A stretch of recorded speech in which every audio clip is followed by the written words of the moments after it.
बुलंद आवाज कोकण 24 तास। आपले चॅनल आपला आवाज कोकण 24 तास। कोकण किनारपट्टीतील काही गावे शासनाने सिडकोला विकसित करण्यासाठी देण्याचा जो निर्णय घेतला होता तो जी.आर. तुर्तास रद्द करण्यात आला असल्याची माहिती पालकमंत्री उदय सामंत यांनी दिली आहे। पाली येथे आयोजित पत्रकार परिषदेमध्ये बोलताना पालकमंत्री नामदार उदय सामंत यांनी शासनाने सिडकोबाबत जो निर्णय घेतलाय त्यावर विरोधक जनतेची दिशाभूल करत आहे असं म्हटले आहेत आणि विरोधकांवर जबरदस्त प्रहार देखील केलाय। आजची पत्रकार परिषद एक 3-4 महत्त्वाच्या कोकणाशी निगडीत असलेल्या विषयांवर आहे। त्याच्यामधला एक महत्त्वाचा विषय म्हणजे सिडको, म्हणजे त्याच्यामध्ये काल काहीतरी पॉलिटिकली देखील जी.आर. जाळण्याचं फार कर्तृत्ववान काही लोकांनी काम केलं। पण पहिला तो जी.आर. समजून घेतला पाहिजे, त्याच्यानंतर त्याचे होणारे परिणाम समजून घेतले पाहिजेत। आणि जो गैरसमज पसरवला जातो आहे तो लोकसभेची निवडणूक आलेली आहे म्हणून हा गैरसमज पसरवला जातो आहे। त्याच्यामध्ये पहिली महत्त्वाची गोष्ट अशी आहे की आपण जे कायम म्हणतो की आपल्याकडे कोस्टल रोड होणार आहे, सागरी महामार्ग होणार आहे, तर सागरी महामार्ग करत असताना त्याच्या आजूबाजूची गावंही विकसित झाली पाहिजे। यासाठी DPR करण्याचं काम कुणी करावं यासाठी ती एजन्सी नेमली गेलेली आहे। ती आता सिडकोनं करावं की MSRDCनं करावं की MMRDAनं करावं हा भाग वेगळा आहे।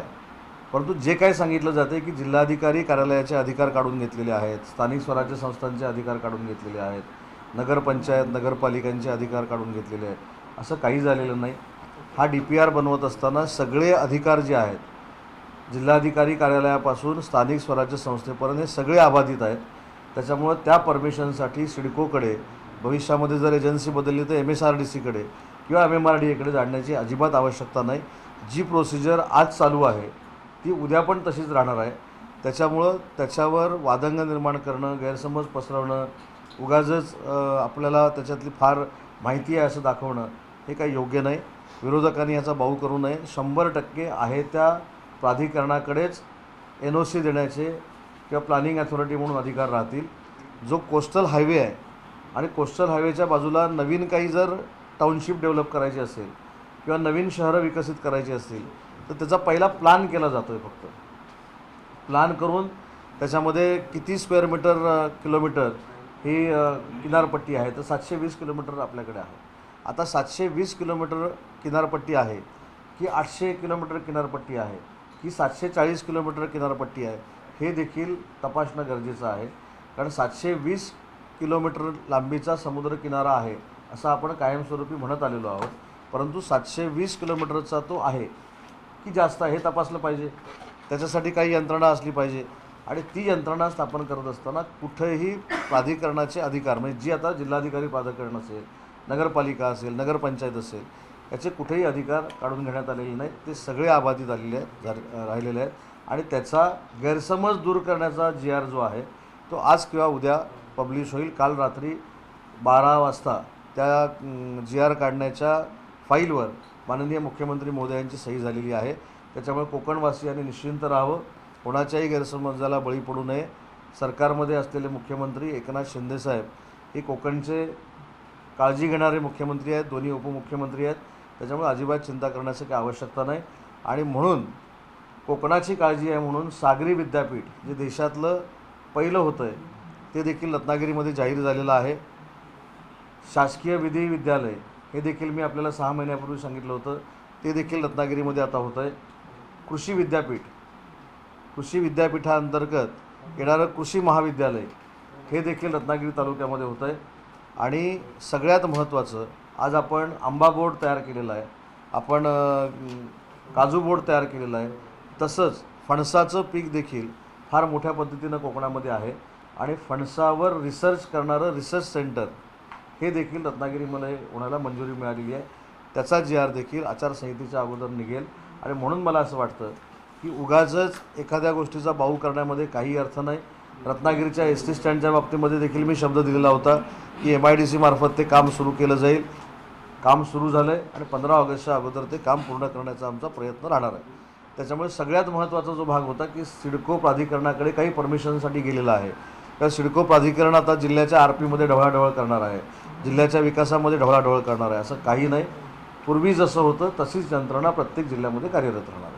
सुधारित येणार म्हणजे कसा येणार का? काय सुधारित कशासाठी काढणार तर फक्त आणि फक्त जो गैरसमज काही पसरवला जातो आहे GR 2 ओळीचाच असेल की पूर्वीचे सगळे अधिकारी अबाधित ठेवण्यात आलेले आहेत याच्यासाठी GR काढण्याची आवश्यकता होती ती काढलेली आहे आणि तसा काल सजावर सही पण झालेली आहे. विरोधकांनी बोंब मारण्याऐवजी शासनाने हाच जर माहिती अगोदर लोकांना समजून सांगितली असती तर विरोधकांना ठिकाणी संधी मिळालीच नसती असं आपल्याला वाटत नाही. सर GR हा देखील मराठीमध्येच होता त्याच्यामुळे GRचा व्यवस्थित अभ्यास झाला असता तर हा गैरसमज निर्माण झाला नसता. पण दुसरा प्रश्न असा आहे की GR वाचून स्वतःचं मत बनवण्यापेक्षा काही विरोधक जे बोलतात त्याच्यावर आपण मत बनवणे ही देखील माझी विनंती आहे ना. पण साहेब 4 दिवसापूर्वी जी सिडकोने अधिसूचना काढली ती वेगळी होती. आता आपण म्हणताय तो नाही नाही बदल ती झाला. जरी वेगळी असली तरी त्याच्यामध्ये कुठंही प्लॅनिंग अथॉरिटी ही सिडको परमिशन देणार आहे असं कुठेही म्हटलेलं नाही. नियोजनाचे सगळे अधिकार सिडको. नियोजनाचे म्हणजे कुठचे नियोजनाचे म्हणजे जो कोस्टल हायवे आणि कोस्टल हायवेच्या बाजूला टाउनशिप निर्माण नवीन टाउनशिप करायची असेल त्याच्यामध्ये काही घरं बांधायची असतील किंवा काय असतील आपण तिथं गावांची यादी पाहिली ना तर त्यात कोस्टल हायवेचीच निगडीत फक्त गावं नव्हती जी आपल्या याच्यातली 700 गावं आहेत. त्याचाच अर्थ काय आहे की त्याच्यामध्ये ती गावं इन्क्लूड करून तो DPR तयार होतो पण ती जरी गावं असली तरी जिल्हाधिकाऱ्यांचे कुठेही अधिकार काढून आता त्याच्यामध्ये आपण घेतलेले जसं नाही. बदल केला तर चांगला केला कारण नाही. त्याच्यामध्ये त्या GR अधिकारी टाउन प्लॅनिंग ऑफिसला येऊन बसणार आहे आणि तो त्या पुढच्या परवानग्या जिल्ह्याचे देणार. काय- आता जिल्हा GR पातळीवर मध्ये अधिकारी आहे नाही. वास GRमध्ये आहे साहेब, हो, जिल्हा पातळीवर आहे, अधिकारी अधिकारी नाही. आहे. टाउन प्लॅनिंगचा अधिकारी जिल्हाधिकारी कार्यालयामध्ये येऊन बसून सगळ्या परमिशन देणार आहे असं कुठेही नाही, GR टाउन मध्ये नाही. प्लॅनिंग ऑफिसमध्ये 2 दिवसात संबंधित अधिकारी येईल आणि तो पुढची कारवाई करण्यासाठी GR वर वाक्य आहे. ओरिजिनल जे होतं ते हा. सिडकोचं जे हा, होतं. परवा पहिला आपण निघाला. ती पत्रकार परिषद झाल्यानंतर त्याचं परत वाचन करू हा. त्या GRचं ठीक आहे. बांधकामासाठी सिडकोची परमिशन लागणार नाही का? कसली कशासाठीही सिडकोची परमिशन लागणार नाही.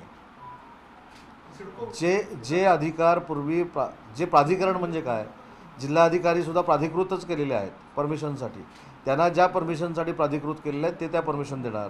नगरपंचायतीला जे प्राधिकृत केलेलं आहे ते नगरपंचायत देणार नगरपालिका देणार ग्रामपंचायतीला सुद्धा जे अधिकार आहेत ते ग्रामपंचायत देणार. कुठेही सिडकोने त्याचे अधिकार काढून घेतलेले नाही. पण ह्या निर्णयाबाबत तुम्हाला असं म्हणत आहे की विरोधक विनाकारण कोकण वाढीचा गैरसमज पसरवत आहेत विनाकारण बोंब मारतायत की लोकांपर्यंत चुकीचा GRचा अभ्यास न केल्यामुळे ही परिस्थिती निर्माण झालेली आहे.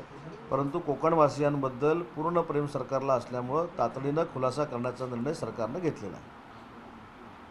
आपण मगाशी म्हणाले एसटी आपण ऑगस्टपर्यंत पूर्ण करू पण चिपळूण आणि लांजाचे पण ते पण कामाला सुरुवात झाली का? त्याला पण पैसे दिलेले आहेत ते पण सुरू होतील. अच्छा. दुसरं मच्छीमारांच्या दृष्टीनं अतिशय महत्त्वाचा जो विषय आहे ते म्हणजे परप्रांतीय बोटी ज्या फिशिंग करण्यासाठी आपल्या समुद्रामध्ये येतात आणि समुद्रामध्ये आल्यानंतर आपल्या फिशरमनना त्याचा त्रास होतो त्याच्यासाठी कडक कारवाई करण्याचा निर्णय हा शासनानं घेतलेला आहे. त्या संदर्भातलं एक कमिटी ही देखील शासन आता अपॉइंट करतं आहे जेणेकरून परप्रांतीयांची एंट्री ही आपल्या जेटींवर किंवा जेटीच्या समोर असलेल्या समुद्रामध्ये येणार नाही हा देखील निर्णय शासन घेतं आहे. आणि दुसरं परतावाच्या बाबतीतला जो विषय आहे तो जास्तीत जास्त परतावा मच्छीमारांना देण्याचा निर्णय सरकारनं घेतला आणि या तिमाहीचा परतावा देखील जवळजवळ 7.5 कोटी रुपयाचा हा फिशरीज डिपार्टमेंटकडे आलेला आहे.